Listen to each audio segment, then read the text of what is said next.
Elections 8 फरवरी को हैं और आजकल नया ही एक हवा चली है जिसमें बाज़ लोगों ने ये कहना शुरू कर दिया है कि ये आगे पीछे हो जाएंगे। उसके ऊपर अभी इलेक्शन कमीशन ने कहा है कि वो पैमरा वालों से बोलेंगे, नोटिस देंगे।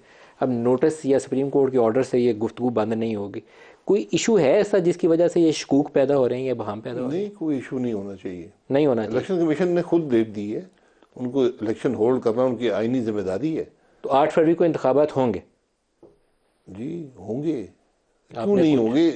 अगर नहीं होंगे तो किसी को जवाब तो देना पड़ेगा ना। आपको कोई शक तो नहीं है ना? कॉन्फिडेंट नहीं, मुझे नहीं। लोग कोई भी, मैं तो इलेक्शन लड़ नहीं रहा, लोग मानते नहीं है ना, उम्मीदवार मानते हैं। अब यहाँ से बाहर निकले हर आदमी कहता है इलेक्शन होंगे। आपको भी ये सवाल पूछा जाता है? हर आदमी पूछता है। क्यों पूछते हैं? क्यों शक है उन्हें? आपकी पार्टियों के लोग भी पूछते हैं। हमने इस पूरे इलेक्शन के प्रोसेस को मुल्क में मशकूक रखा हुआ है। क्यों क्यों की बात आप मुझसे क्या पूछते हैं? 8 फरवरी पे क्यों शुभ है? मैं आपकी PMLN के आधे लोग जो है ना मेरे प्रोग्रामों में, वो आने के बाद मुझसे जाके पूछते हैं, जाते हुए पूछ रहे होते हैं कि आपके इलेक्शन होने हैं 8 फरवरी को। नहीं, मैं आपको सही बात पोजीशन बता रहा हूँ। आप अंदर का पता होता है ना, हमें तो नहीं पता होता अंदर क्या। मैं कोई इलेक्शन कमीशन हूँ या मैं पाकिस्तान में फैसला करने वाला हूँ? मैं तो इंटरव्यू करने वाला हूँ आप लोगों से। लेकिन ये शक क्यों है? क्यों शुभ है लोगों को?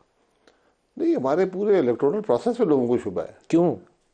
इसलिए कि जो कुछ यहाँ पे होता रहा, इलेक्शन माजी में चोरी होते रहे, इलेक्शन क्या क्या होता रहा इलेक्शनों में। अब हर आदमी कहते नहीं इलेक्शन नहीं होंगे।